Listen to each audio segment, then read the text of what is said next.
na si Akuma.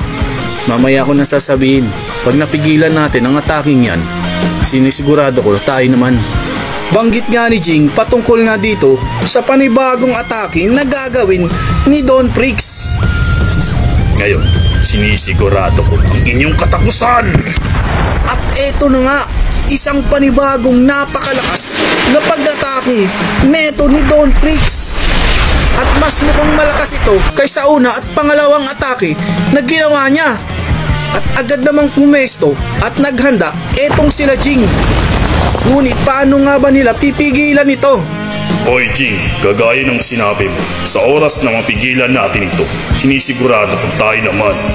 Banggit nga dito ng abilidad ni Jing.